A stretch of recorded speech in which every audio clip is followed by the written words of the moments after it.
En dépit de certains quartiers privilégiés, Nancy ne peut véritablement se prétendre ville verte. Après un début de siècle où arbres et pelouses faisaient bon ménage avec l'habitat, il fallut en effet se résoudre à rogner peu à peu sur la verdure pour agrandir les artères de circulation, pour augmenter le potentiel de logement. Restaient encore les grands parcs comme celui de la Pépinière, véritable poumon d'oxygène de la ville, ou comme les parcs Ollery, Blondeau ou Sainte-Marie.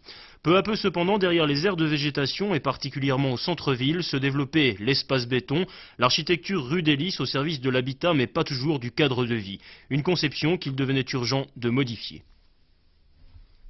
Et nous pensons qu'une politique de développement de l'habitat doit être accompagnée par une politique de développement des espaces verts, car il faut essayer de vivre agréablement dans une ville.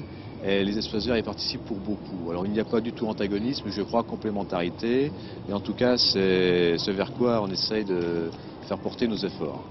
Depuis plusieurs années, vous avez véritablement entamé le développement des espaces verts dans la ville ?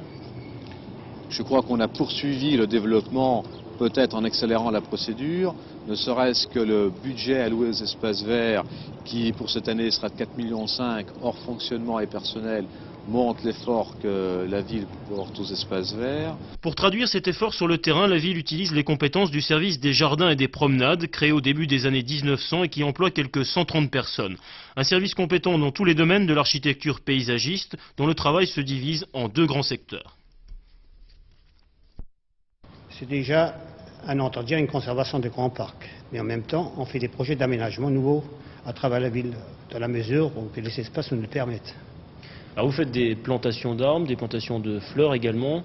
Quelques chiffres sur ces plantations, elles sont importantes ? La production florale, chez nous, il y a à peu près 350 000 nouvelles plantes tous les ans, des jeunes plantes d'été et d'automne, et des plantes printanières et des plantes bulbeuses. En ce qui concerne les plantations de nouvelles rues, l'année dernière, on a planté dans les 250 arbres d'alignement. En projet cette année, nous avons 350 arbres à planter dans les différentes rues de Nancy. À côté des plantations au cœur de la ville, plusieurs projets de parcs ou d'aménagement d'espaces verts ont vu le jour pour redonner de l'oxygène aux divers quartiers défavorisés.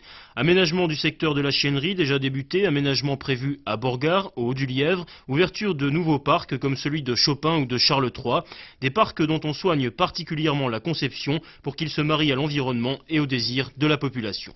Ce que nous avons voulu, c'est l'intégrer au quartier et au relief existant, c'est-à-dire qu'il sera à dominante végétale, dans lequel nous voulons que les gosses puissent trouver un domaine à eux, y jouer en toute liberté, en toute sécurité, et laisser aux personnes adultes, aux personnes âgées, des coins de tranquillité et de repos pour pouvoir se reposer et se promener en toute quiétude.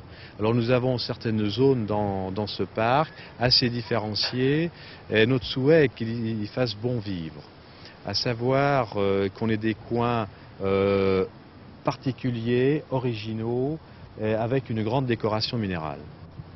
Espaces verts et urbanisme ne doivent plus être en concurrence, même si les problèmes restent nombreux, comme le manque de place particulièrement ressenti à Nancy.